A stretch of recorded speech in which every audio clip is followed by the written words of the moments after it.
दोस्तों अस्सलाम वालेकुम। दोस्तों दिल दी आवाज़ दे नाल मैं हाँ डॉक्टर तारिक रशीद। दोस्तों अज दा टॉपिक है दिल दी बीमारियां। दोस्तों ब्रिटिश हार्ट फाउंडेशन दी जून 2023 दी एक रिपोर्ट के मुताबिक दुनिया विच तकरीबन 620 मिलियन तो ज़्यादा लोग दिल दी बीमारियां तो मुतासर हैं और इस दी तादाद मुसलसल बढ़ती जा रही है।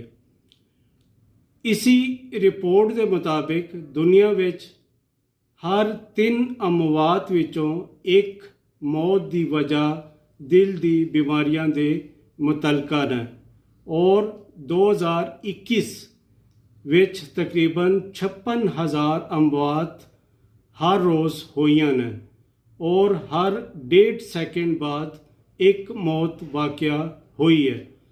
दोस्तों इस इशू नूं लैके आज कुछ आसान पंजाबी शायरी अंदाज विच इस बीमारी दी इलामात, ज़रूरी टेस्ट और ट्रीटमेंट बारे कुछ आगाही देने की कोशिश करांगा। उम्मीद है मेरी यह कोशिश तुहानूं पसंद आएगी। अर्ज़ कीता है दोस्तों, इस बीमारी की सब तो पहले इलामात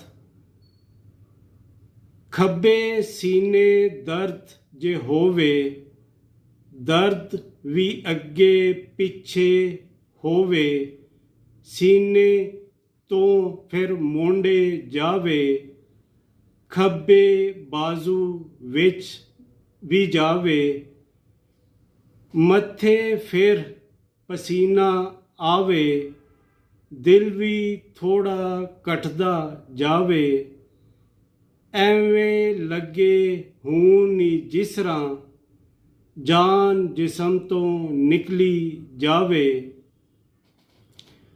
दोस्तों ये इसकी इलामात थी। अब इसके ज़रूरी टेस्ट के बारे में कि ऐसी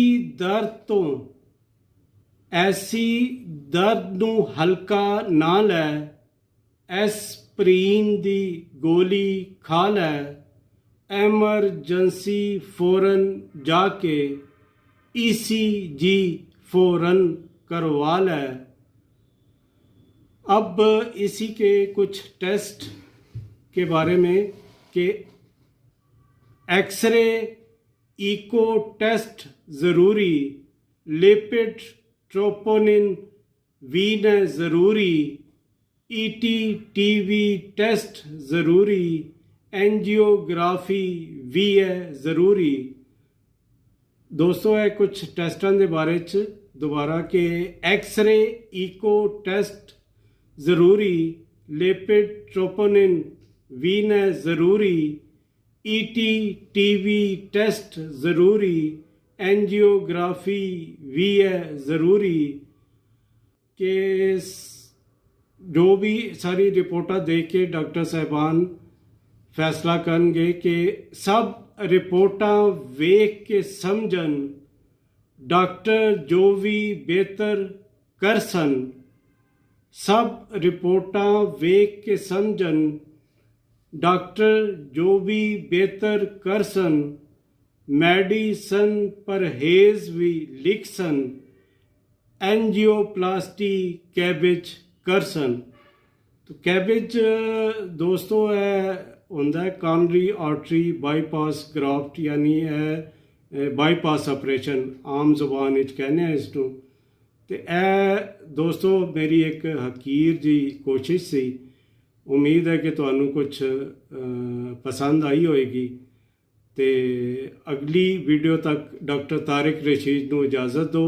अगर वीडियो पसंद आए तो इस चैनल नूं सबसक्राइब और शेयर करना ना भुलना।